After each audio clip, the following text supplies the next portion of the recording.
इससे पहले आपने चांदी की इतनी बड़ी तेजी कब देखी थी? जी हाँ, ये ऐतिहासिक रैली है। 1979 के बाद सबसे बड़ी तेजी चांदी में चल रही है। चांदी ने 2025 में 140% तक का रिटर्न दिया है। किसी भी एस्टैब्लिश्ड एसेट क्लास ने इस तरह के रिटर्न नहीं दिए। आउट परफॉर्म करती चांदी नजर आ रही है। 3 महीने में चांदी में 55% और 6 महीने में चांदी में अगर आपने पैसे लगाए होते तो 6 महीने में आपका पैसा 2 गुना हो जाता। इतनी बड़ी रैली चांदी में आ चुकी है। इस बड़ी तेजी के पीछे सबसे बड़ी वजह तो यही है कि चांदी के मार्केट में डेफिसिट है, यानी जितनी डिमांड है उससे कम सप्लाई है चांदी के मार्केट में। और ये 2025 पांचवा साल था और 2026 में भी यही स्थिति रहने वाली है और यही वजह है कि चांदी में इस तरह की मेगा रैली का दौर चल रहा है। दुनिया के बड़े एक्सचेंज जहां पर चांदी की ट्रेडिंग होती है वहां पर चांदी की सप्लाई कम है, ये एक बड़ी वजह है। इसके अलावा silver ETF exchange traded products में रिकॉर्ड निवेश देखने को मिल रहा है और वो रिकॉर्ड निवेश सिर्फ रिटेल भागीदारी नहीं है, इंस्टीट्यूशंस यानी जो संस्थागत खरीदार है वो भी चांदी में जमकर खरीदारी कर रहे हैं, जमकर पार्टिसिपेट कर रहे हैं और ये रैली को काफी ज्यादा सपोर्ट कर रहे हैं।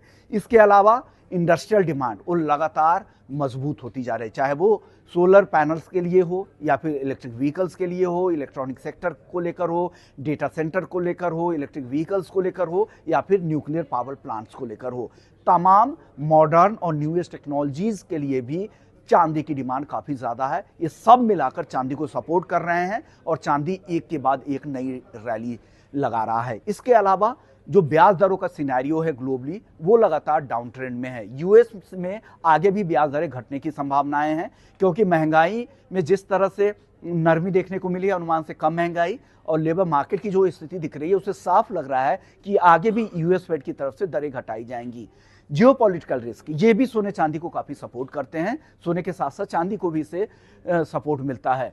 अब यूएस वेनेजुएला के बाद यूक्रेन ने जिस तरह से रूस के टैंकर को यहाँ पर जब्त किया है, उस पर हमले किए हैं, इससे चिंताएं यहाँ पर काफी ज्यादा बढ़ी है। लग रहा है कि ये जियोपॉलिटिकल रिस्क एक बार फिर से बढ़ने का डर बढ़ा है और ये भी चांदी को सपोर्ट करेगा और ये सारे फैक्टर मिलकर चांदी में लगातार तेजी को सपोर्ट कर रहे हैं। लेकिन एक्सपर्ट्स को लगता है कि इस हफ्ते 2,17,000 के आसपास जाने के बाद चांदी थक सकती है। हो सकता है कि एक नियर टर्म करेक्शन देखने को मिले, 2,05,000 तक भी फिसलने की संभावनाएं बनी है। लेकिन ट्रेंड पॉजिटिव है, जब तक 1,95,000 के ऊपर है कहा यही जा रहा है कि चांदी एक बुल रन में है, पॉजिटिव ट्रेंड में है। इसलिए अपने फाइनेंशियल एडवाइजर्स की राय लेकर ही यहाँ पर ट्रेड करें, एंट्री करें।